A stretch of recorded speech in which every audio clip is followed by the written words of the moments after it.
Testing.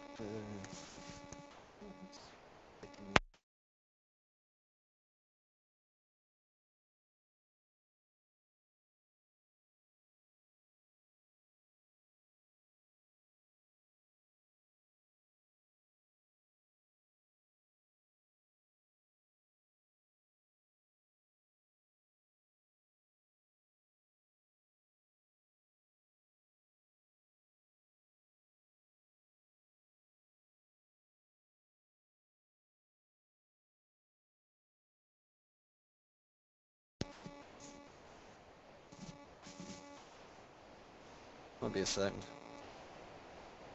Testing. Testing. Test. Test, test, test.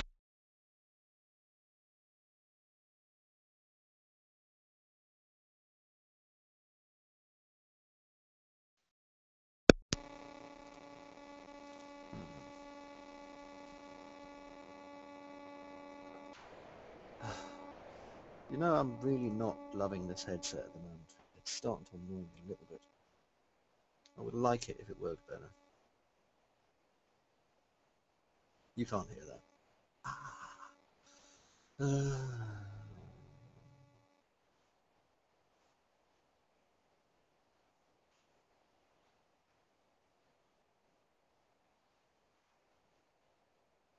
Can you hear audio now?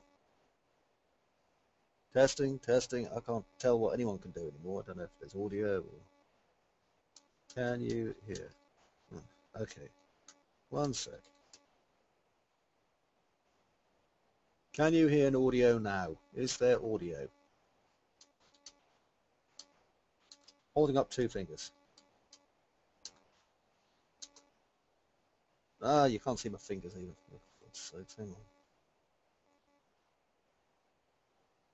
Two fingers. 1, 2. Can you hear audio? Great. Is the audio loud enough? Can you hear the louder audio? Jeez, this is a pain in the arse, wasn't it? I've got 3 viewers here, and they're probably confused as shit, you know? But I've got 2 now, 1's left. Ah, God almighty. I'm the worst broadcaster in the world. Okay, so anyway, this is the tool set that I'm going to make you get. Cool. Okay, it's DebrisMaker 2.0. Okay, I found it the other day. It's completely free, which is great. And what we're going to be interested in is things like the bricks here. Okay, so we're going to be using things like the mason brick. What's wrong with what?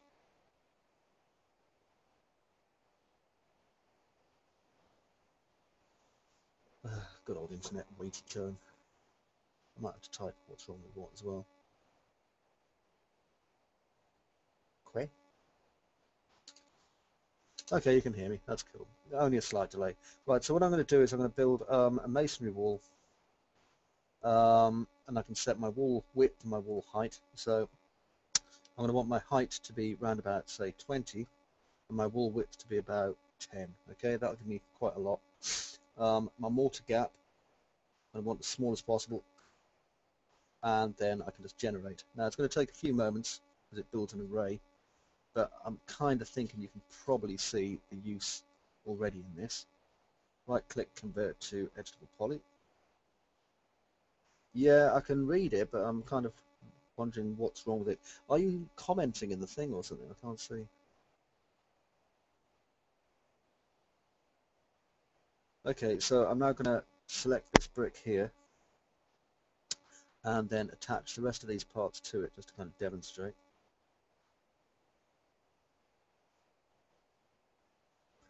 Click attach. Okay, and I should, in theory, once it's finished crashing, have like one wall. I might not have one wall. It might just crash completely, which is possible. You still there? Are you still there, David? And slowly. 5, 4, 3, 9. Why have I got 4 viewers? Jesus. Okay. There probably is a lot of delay. I'll just count to 5 to see how much there was. Okay, so you can see anyway, I've made the wall using the brick maker. Okay, so now what I can do, because obviously one of the main things you're going to be wanting to make as a tower is I can then go straight into the bend modifier here, and I can put an angle of, say, I don't know, 90 degrees on it, 180, and then stick this on the Y. And what it will do straight away is start to make this rather nice wall here. Now, I think probably would be doing better doing -90 on that. Okay, and then right-click, convert to editable poly. Go to my top view here.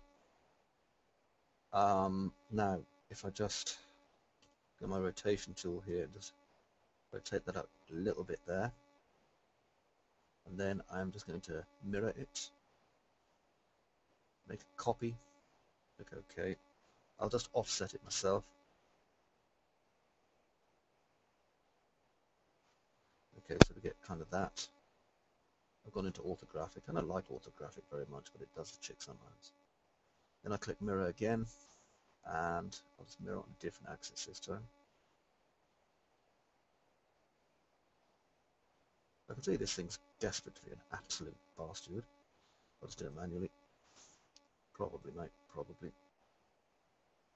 You're probably wondering what I'm writing probably about now, aren't you?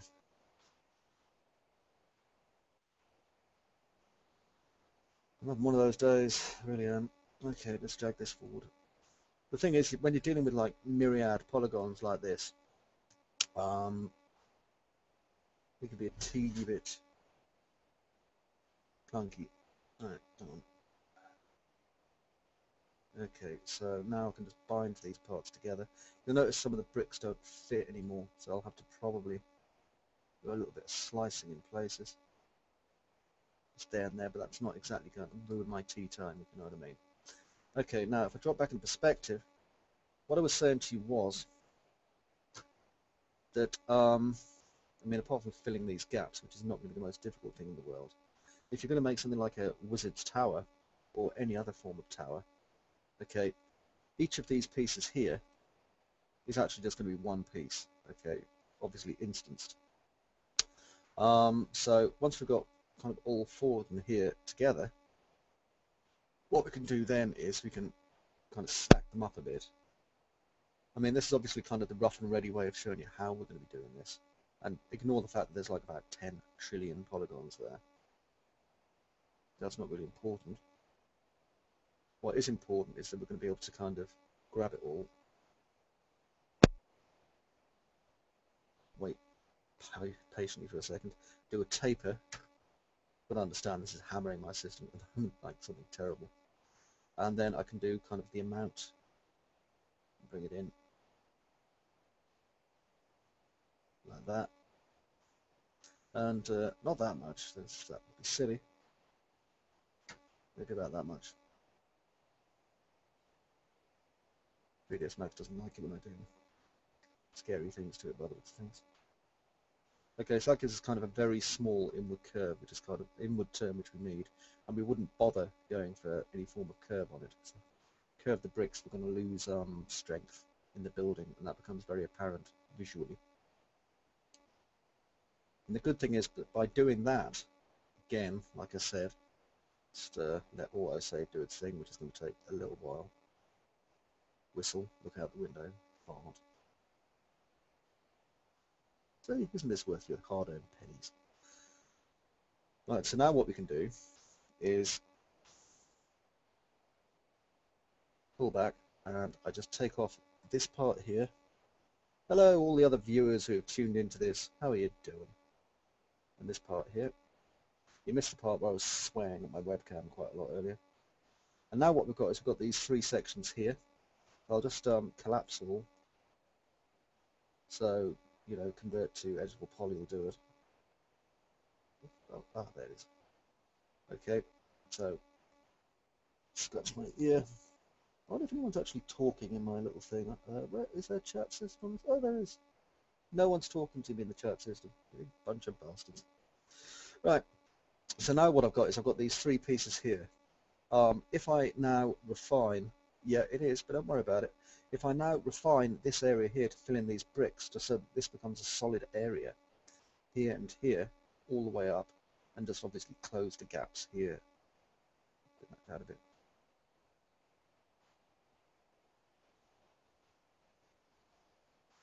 And then here,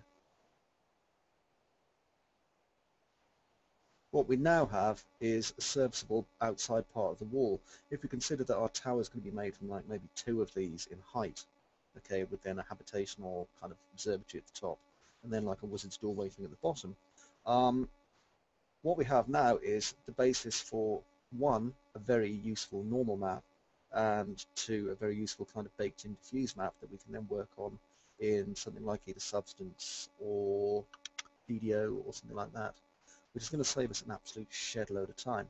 And obviously, another good thing is that, you know, when it comes to the low polygon version of this, it's a quarter of a cylinder, well, quarter of a tube, you know, and we've got the inside and the outside. And these little bricks here, I really like these little bricks here, actually. I think they give the inside a little bit of character. I don't know if I'll keep them or not, but I do quite like those. So you're kind of getting the point of how powerful this tool system is. Now, if I just wipe that down again, another one we can use that is very, very useful again is logs. Now, if I just build some logs here, and again, I'm just using the DebrisMaker tool, I can change some various things like deformation and stuff. I'm not going to bother making them stacked at the minute. I'll just click generate. It does not take long. You'll like this. Okay, so here are some logs, you see, and the good thing about that is, maybe if I want to kill that and change the length to 100 instead, with a random of no more than 10 in this case, generate, we suddenly start to get much more useful pieces of wood that we can use things for. I mean, you know, obviously building tools and stuff like that. Let me just clear this down again.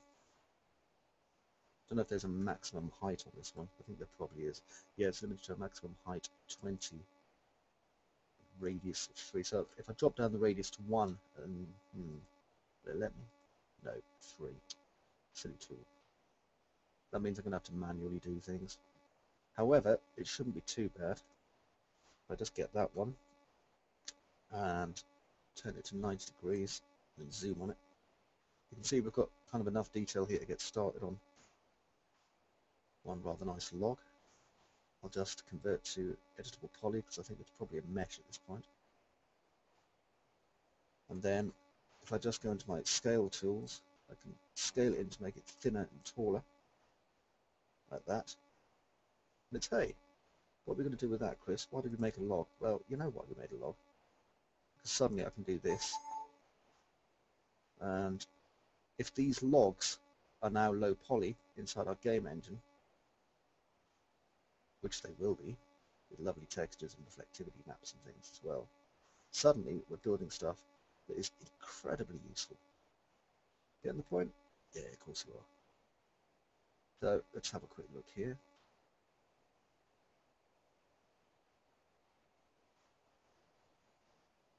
I mean, all we need to do really is just clag some nails on, if you can even be bothered to do that.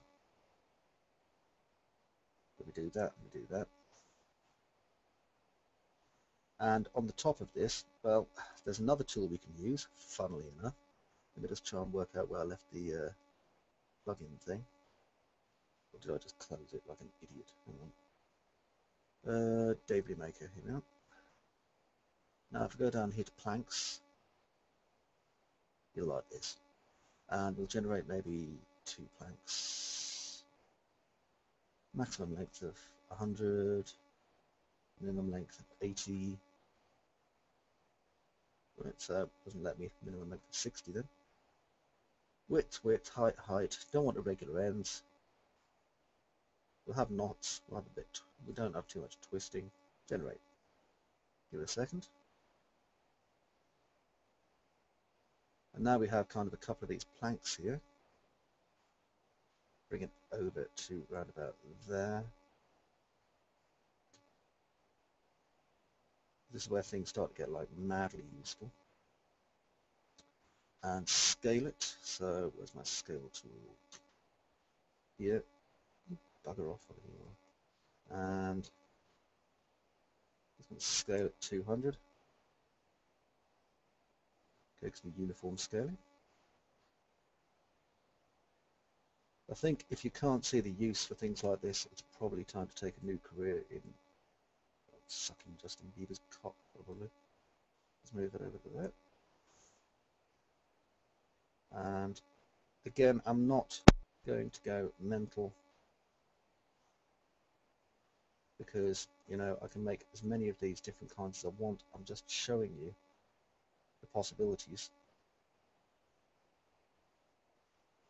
And now, next to this, perhaps I go for more logs and I just generate a stacked array.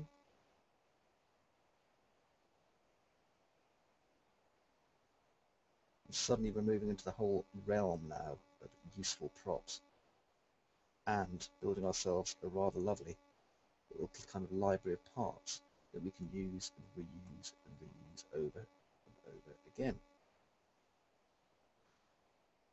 There. Get rid of that log there. And bring that up to there. Okay. Obviously I'd have to kind of trim off the bottom of these or just have them sunk into the floor depending on how I feel. So now we've got this going on there as well. And finally, there's a few other useful things we can do. I mean, I'm not going to bother with the grass or anything like that, but there's gravel here, for example, that we can generate. I've got a feeling it's probably going to generate over there, which won't be particularly useful. There you go, so you've got different gravel rocks here that we can have. And that's going to be useful for creating piles of stones, which are kind of staple in any video game. Remember, part of the joy of making video games is that you're going to find ways to really slow the player down and make him look at things. I'm not going to use pigeons. We've got slate, which is kind of useful. Splinters, I'm bothered with. Corrugated metal, yes, but we're not doing anything that requires it at the minute. Gemstones, again, useful. Ow, this thing just clicks like a bugger in my ear. I think I may be deaf. Anyone hear me? Yes? Good. Okay, so this one as well. River stones. I like this one. We're going to add chipping to it. And we can optimize the result, which I'll do by 55%. Otherwise we end up with some real big ass things. Click generate.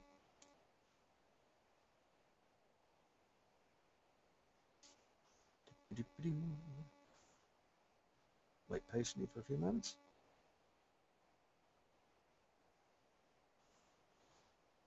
We'll look out the window and imagine things I like. How easy would it be for this stuff to be textured? As easy as you could possibly imagine. That's the scary thing about this, right? It's just retarded because these are just primitives. If you look at them, all they are is deformed primitives, but they've been deformed the way we want them to. Ignore this like shitty stuff on the end of the woods here. That's not particularly important. I mean, I'd trim that down. I wouldn't have those kind of ends anyway. It's a distraction to me. But I mean, if you look at it, all these logs and things, all we have to do really is just select a log. We have to make kind of a low polygon variation of it. Oh wait, a cylinder. We put them both in the same location. I then press 0 and map one to the other, and it will create a diffuse map from this, and it will create a simple normal map from this. I then feed the normal map into Handplane 3D, detailing the diffuse map, create into normal map, feed the create much better kind of dirty old wood map. And I reckon the entire process for one log should take no more than about 20 minutes. If we do that 3 times, we have 3 variants of logs. Obviously, we can do the same for the stones and things like that. As for the brick walls, Christ, I don't think you'd be looking at much more time on the brick walls either. I mean, this is all basics, because all we're doing is we're stacking detail. Any colours and any details we're going for are going to come from things that we kind of stack together, if you get what I'm saying. By the way, this people who are just watching this, okay, this is actually a kind of a live session that I'm doing for one of the 3D Palace members. So you're probably not seeing his questions, but you're obviously not seeing his questions. But he just wanted to know like how easy this can be to texture, as you can guess from what I was just saying. Look, it's suddenly got kind of a broken bridge there. That's cool. I like that. See? That's how easy it is. Right, so what we're going to do oh, what I'm going to do with my student here anyway. And people who are sponsor members are fully welcome to drop in and have fun and play with it too. I am going to work out a plan fully for what's going to be built. We're going to build a big ass wizard's tower and all the suitable props, texture it all up, stuff it in the Unreal Engine 4, and then as a bonus project, if I can get my hands on a Nexus 7 with Tegra support, I will show how to export this to Droid, and if I can get a iOS dev license, I might show how to export this to iShit as well. Okay, so meantime, it's been great having you guys around. I've loved every second of all you viewers who've been dropping in and out. Remember, go give your mums a hug, and I'll see you next time. Hugs and kisses, guys. Oh, hang on, turn off the baby share thing. There you go. Bye, bye. There we go.